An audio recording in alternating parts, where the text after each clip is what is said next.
मेरे YouTube channel में आप सबका स्वागत है। आप जैसे कि मेरे पिछले वीडियो को अगर देखे हैं तो बहुत अच्छी बात है, आगे का वीडियो बहुत अच्छे से समझ में आएगा।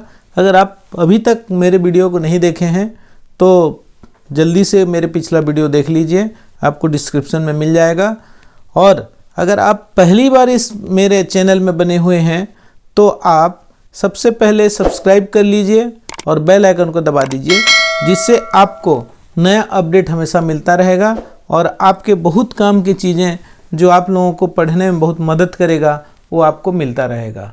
तो यहाँ पर मैं बीजगणित के अंतर्गत ही पिछला जो वीडियो था उसमें आप देखे होंगे, उसमें से दूसरा क्वेश्चन लेकर के चलेंगे हम लोग बीजगणित के अंतर्गत। सबसे पहले हम उद्देश्य को लिखते हैं।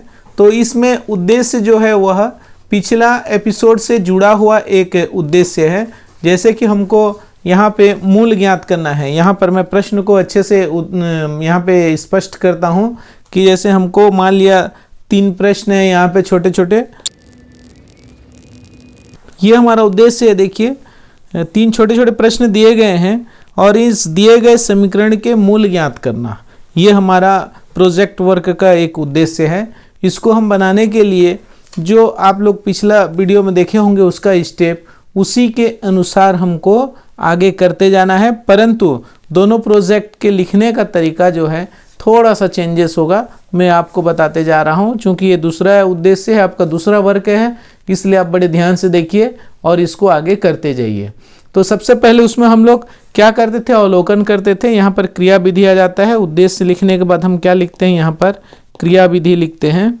यहाँ पर क्रिया विधि में सबसे पहले क्या करते हैं, दिए गए समीकरण का अवलोकन करेंगे और इस अवलोकन पश्चात हमारा जो स्टैंडर्ड फॉर्म में है x² plus bx plus c=0 से तुलना करके, उससे तुलना करने के पश्चात हम लोग क्या करेंगे, a b c के मान को प्राप्त करेंगे। हम क्या प्राप्त कर सकते हैं, a बराबर 4, b बराबर 4, c बराबर 2। ध्यान से देखिए, मैं इसको आप लोगों को बताता हूँ किस तरह से। ये हमारा देखिए यहाँ पे a का मान ये होगा, ऐसे ही तुलना करना है हम लोगों को। b का मान ये होगा। आप ऐसा लकीर खींच के नहीं बनाएंगे, आप खाली इसको समझने के लिए आप लोगों को यहाँ पे किया जा रहा है। आप जिसमें इसमें लिखा जा रहा है, ये अतिरिक्त ओवर राइटिंग जो समझाया जाता है आप लोगों को, इसको कॉपी में करने की ज़रूरत नहीं है। यानी कि सबसे पहले क्या कर लिए, इसका अवलोकन कर लिए और उसके बाद तुलना कर करके हमने a, b और c के मान प्राप्त कर लिए। अब यहाँ पर दूसरा कंडीशन में हम लोग क्या प्राप्त कर लेते हैं, विभेदक ज्ञात कर लेते हैं। तो इसका जो सूत्र है हम लोग उपयोग करते हैं, d बराबर b² माइनस 4ac। यहाँ पर मान रखते जाइए, आपको अपने आप मिलते जाएगा। b का मान ये है 4 का वर्ग माइनस 4 इंटू a का वैल्यू है 4 और इंटू 2। तो ये क्या मिलता है हमको, 4 का स्क्वायर कितना हो जाएगा 16 माइनस, और इसका 4 × 16 दूनी 32। यानी इसका वैल्यू क्या मिल रहा है हमको, d का वैल्यू -16 मिल रहा है। यानी कि d इज लेस देन 0, यह 0 से छोटा है। यानी कि यहाँ पर जो है ये सीधा सीधा ऋणात्मक है। और ऋणात्मक होने की वजह से इसका जो निष्कर्ष था, आप लोगों को अगर पिछला वीडियो याद नहीं है तो पुनः देख लीजिए, मैं फिर से वही कहूँगा। तो यदि ऋणात्मक है तो इसके ये मान अवास्तविक होंगे, है ना, यानी कि आभासी होंगे, जिसको कि कहना चाहिए हम लोगों को काल्पनिक। तो इसके वैल्यू हम प्राप्त नहीं कर सकते, है ना। इसकी जो मान है यहाँ पर, इसके जो मूल है, मूल की प्रकृति जानने के बाद ये मूल हमको प्राप्त नहीं होगा। तो यहाँ पर ये प्रोजेक्ट जो है, अगर इस एक ही क्वेश्चन को लेकर के कर भी सकते हैं आप लोग, एक एक क्वेश्चन को अलग अलग प्रोजेक्ट बना सकते हैं, प्रोजेक्ट फाइल उसकी प्रैक्टिस करके, तब यहाँ पर हमारा निष्कर्ष प्राप्त हो गया हम लोगों को। पर इसका जो है मूल प्राप्त नहीं हो सकता। हम इसको दूसरे मेथड से सिद्ध भी कर सकते हैं, या कहना चाहिए कि हम अपने उद्देश्य को जान सकते हैं कि हम सही हैं अथवा नहीं हैं। ठीक है, तो यहाँ पर हमारा उद्देश्य जो है यहाँ पर क्लियर हो गया, हमको निष्कर्ष निकल गया। यहाँ पर देखिए, मैं यहाँ पर नेक्स्ट क्वेश्चन करने से पहले ये बता दूं कि इसी प्रोजेक्ट को, यानी कि इसी वर्क को हम क्या करेंगे, यहीं पे इंड की ओर ले जा रहा हूँ ताकि ये एक प्रोजेक्ट कंप्लीट माना जा सके। यहाँ पर देखिए, यहाँ पर निष्कर्ष लिख दिया हम यहाँ पर सीधा। अब ध्यान से देखिए, निष्कर्ष को हमने यहाँ पे लिख दिया है, फिर भी एक बार निष्कर्ष को अच्छे से लिखते हैं। निष्कर्ष क्या निकला, इसके मूल, इस वर्ग समीकरण के मूल प्राप्त नहीं कर सकते।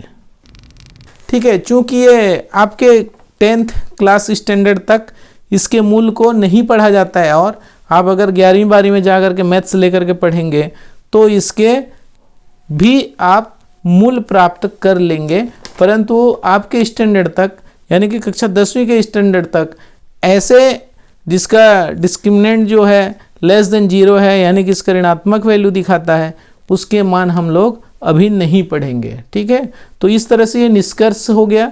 अब आप पिछला वीडियो में देखे होंगे, परंतु मैंने खाली पॉइंट को यहाँ पे उपयोग कर देते हैं हम लोग। देखिए उसकी उपयोगिता या लाभ जिसको कहते हैं, ये भी आप लिख सकते हैं यहाँ पर, परंतु सावधानियाँ जरूर लिखिए। चाहे तो उपयोगिता या लाभ अलग से नहीं भी लिखेंगे तो कोई इसमें वो नहीं है, क्योंकि इसकी उपयोगिता यहाँ पर पता चल गया है। ठीक है, अब आगे आते हैं सावधानियाँ। सावधानियाँ के आप 1-2 पॉइंट जो बताए गए हैं पहला वीडियो में, उन्हीं को लिखना है। आप चाहें तो लिख सकते हैं उसमें, और अपने मन से भी कुछ एक्स्ट्रा हो तो भी लिख सकते हैं। इस तरह से आप अपने इस जो प्रश्न है, इस प्रश्न के सार्थकता के तौर पर आप अगर एक क्वेश्चन को लेकर के चलते हैं तो आपका यहाँ पे एक प्रोजेक्ट वर्क कंप्लीट हो जाता है। परंतु यहाँ पर देखिए उद्देश्य में हमको 3 प्रश्न दिए हुए हैं, इसलिए मैं आपको पुनः रिपीट कर दूं कि यहाँ पर एक ठो कंप्लीट होने के बाद यहाँ पर जो बाकी चीज़ें होंगी वह निष्कर्ष को यहाँ पे अभी नहीं लिखेंगे। अगर हम इसको आगे ले जा कर के कंप्लीट करना चाहते हैं, यानी कि तीनों प्रश्न को एक साथ करना चाहते हैं, तब हम इसको यहाँ से इसको हम क्या कर देंगे, नहीं लिखेंगे यहाँ से इतना को।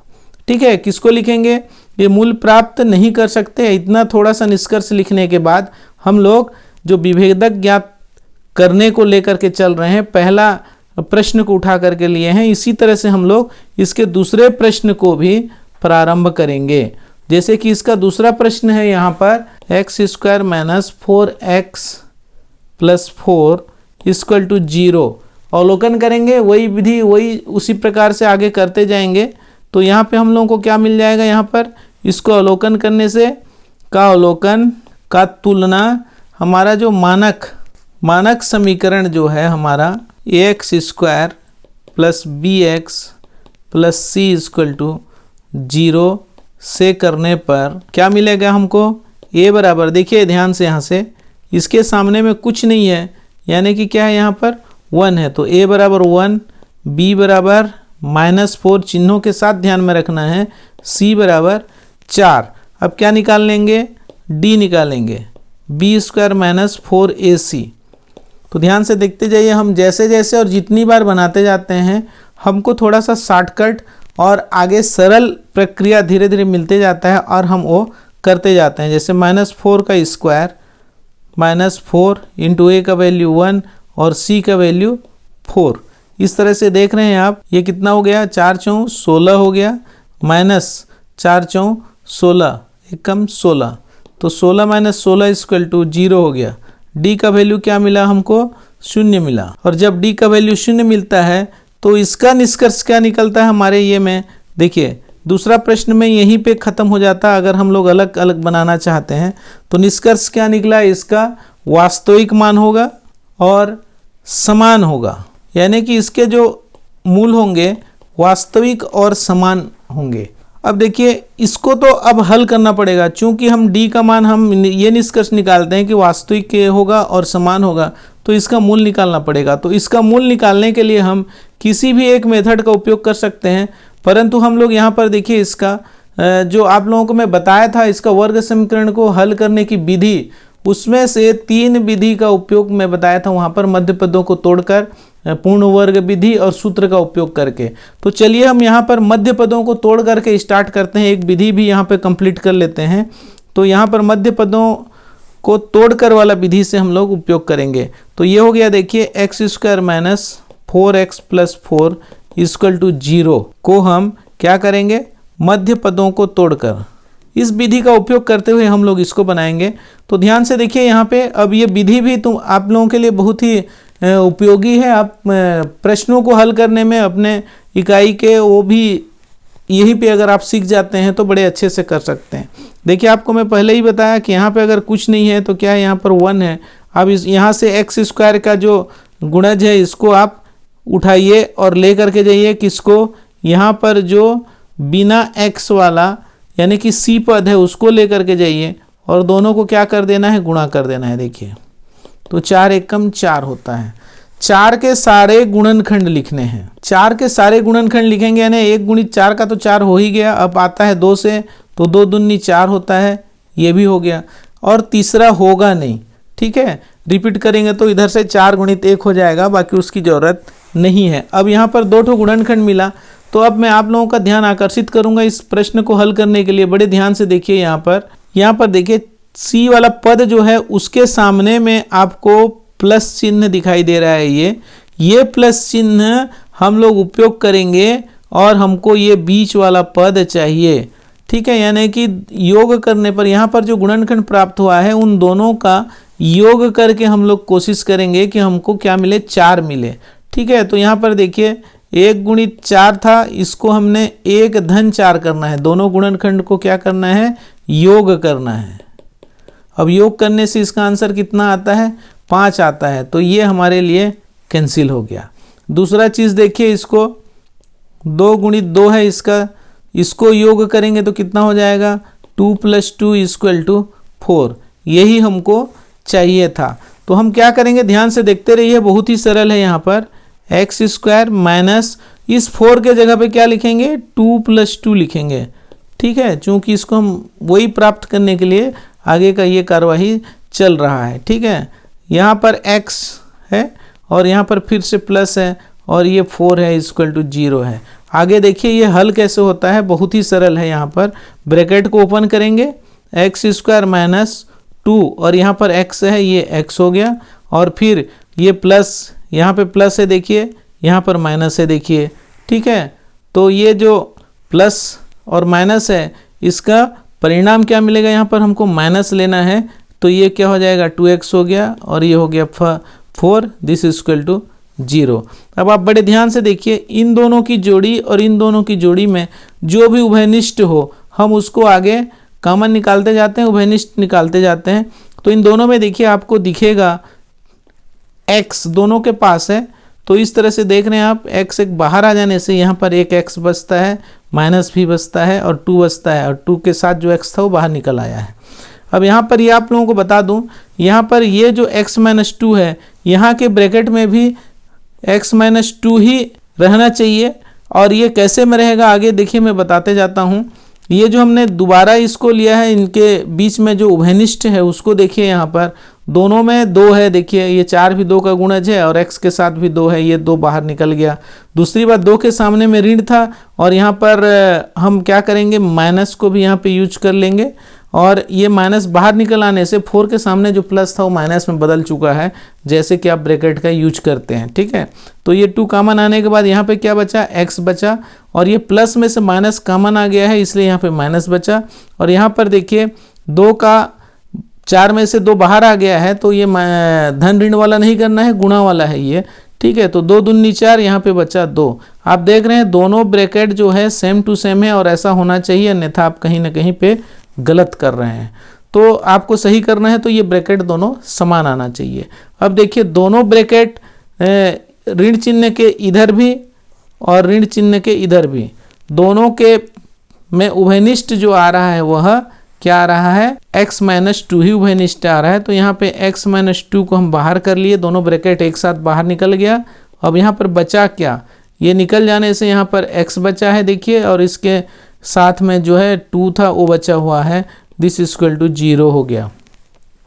यहाँ पर 2 स्थिति बनता है, या तो ये ब्रैकेट वाला जो है 0 होगा, या तो फिर x - 2 वाला इस ब्रैकेट वाला 0 होगा। दोनों में से कोई भी एक 0 होने से परिणाम आ जाएगा, ठीक है। परंतु यहाँ पर हम दोनों को लेकर के चलते हैं। देखिए यहाँ पे यदि ये वाला सेक्शन को लेकर के चलते हैं तब हमारा क्या हो जाएगा, x = ये 2 जो है इस साइड में चला जाएगा, =2 हो गया, ठीक है। इसी तरह से यहाँ पे जाएंगे तो ये 2 किधर चला जाएगा, 0 के साइड में चला जाएगा, तब क्या हो जाएगा x इक्वल टू, यहाँ पे एक बार लिख देता हूँ, केयरफुली देखते रहिए, ये इसका परिणाम 2 ही आता है, इसलिए हम ऐसा लिखते हैं। यहाँ पर देख रहे हैं x का जो वैल्यू है वह दोनों बार में 2 आया है, यानी कि हमारा जो निष्कर्ष निकला था यहाँ पर डिस्क्रिमिनेंट निकालते समय कि इसका मान वास्तविक तो है और समान भी है। इस तरह से हमारा x का जो मूल है वह समान मूल प्राप्त होते हैं, ठीक है। और चूंकि ये वास्तविक वैल्यू थे इसलिए इसको हमको निकालना पड़ा। तो इस तरह से हमारा ये दूसरा प्रश्न भी बन गया। अब देखिए इस प्रोजेक्ट को और थोड़ा सा आगे लेने के लिए, चूंकि मैं तो यहाँ पे आप लोगों को बता रहा हूँ, आप इस चीज़ को सीख रहे हैं, अगर आप कॉपी में लिखेंगे तो ये छोटा सा होगा, बहुत ही छोटा सा होगा, और आप उसको बड़े अच्छे से बना सकते हैं। तो चलिए इसके तीसरे प्रश्न को यहीं पे ले जाते हैं।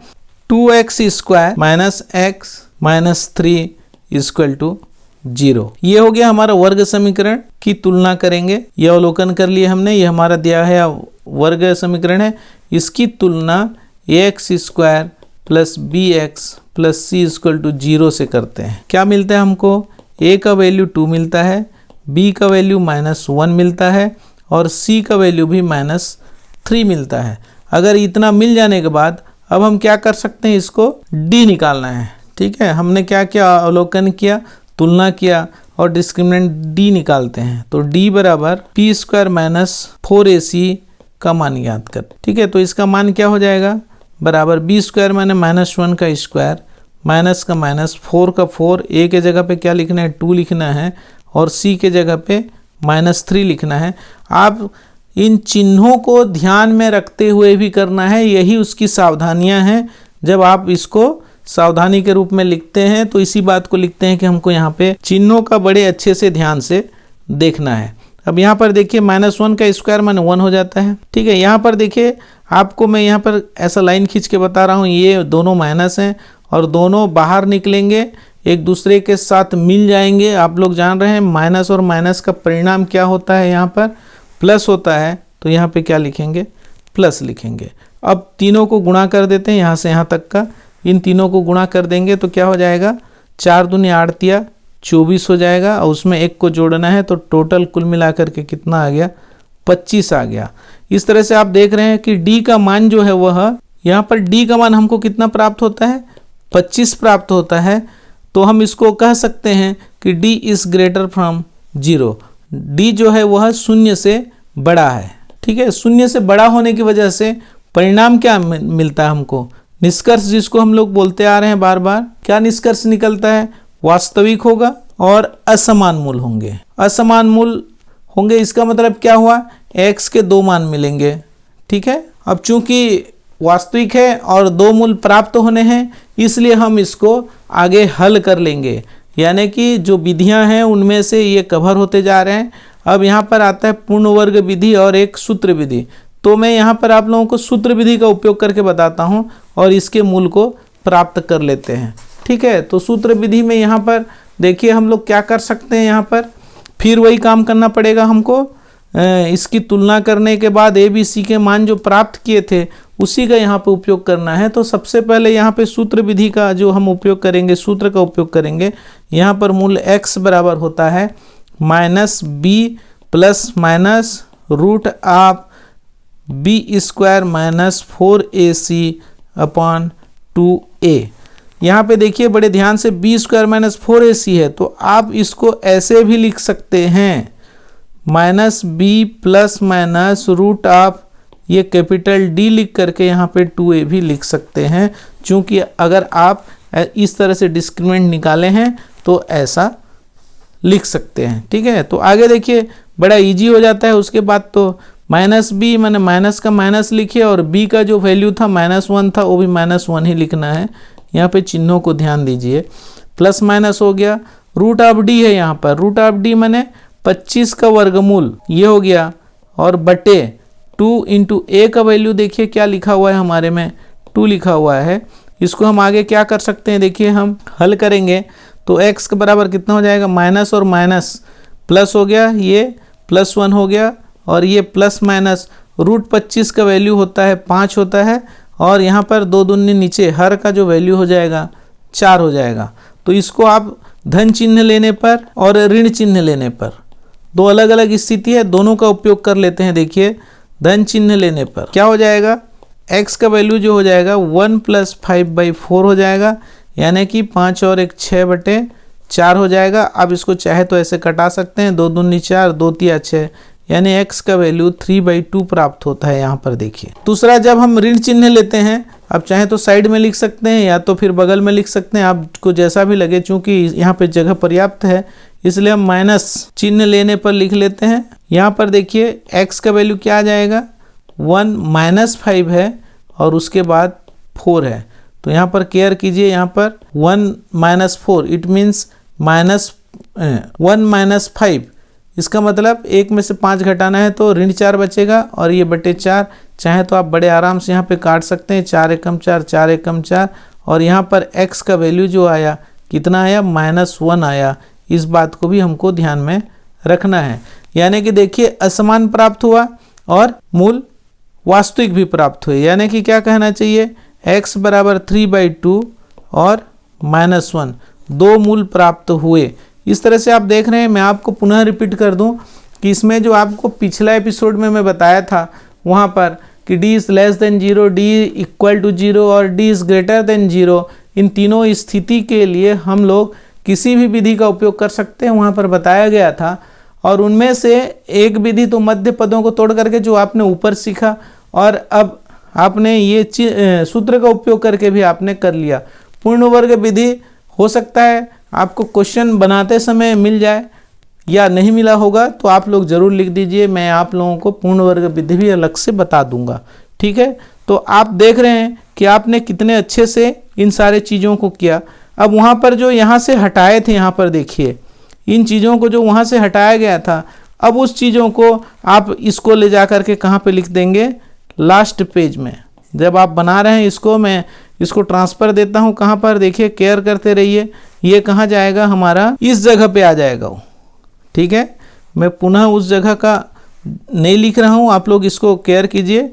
ये ऊपर से आ रहा है और यहाँ पर पे लिखना है उन सारे चीज़ों को, और आपका यह इस तरह से सावधानी के साथ आप अंतिम में क्या लिखते हैं, सावधानियाँ लिखते जो हैं उसके साथ यह आपका प्रोजेक्ट वर्क कंप्लीट हो जाता है। इस तरह से आपने बहुत अच्छे से ध्यान दे करके सुना, देखा।